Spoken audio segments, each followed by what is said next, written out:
Hi, I'm Bob Butera, and I want to talk to you about a midlife crisis. But that could relate to any kind of time in your life where you're reevaluating things, which is pretty much every season of our lives.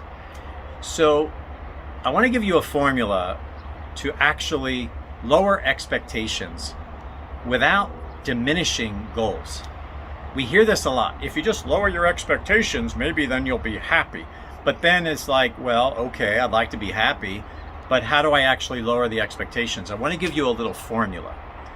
If you wrote down on one sheet of paper your dream life, family's healthy, found peace at my job. Sure, some of it's hard, but I'm realistic. I found peace with it.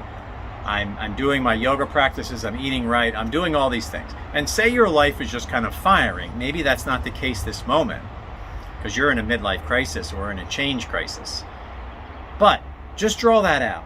And then what I like to do is distill it down. If we were like juicing that, you take your orange and you get the good juice out of it.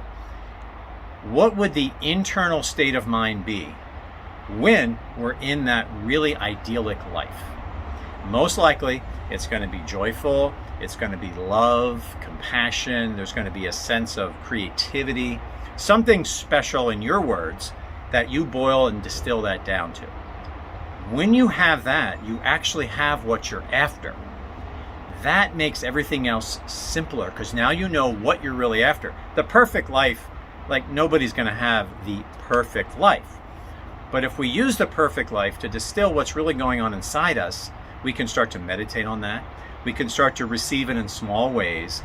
And then we can start to achieve and work toward our bigger goals in step-by-step fashion, knowing that our goal isn't necessarily what we may think it is on the outside, but it's maintaining that internal state of mind. There's a second nugget. When you focus on something like compassion or love or joy, and you meditate on that and you think a lot about it, it makes your mind very strong. It makes you very stable. It makes you internalized.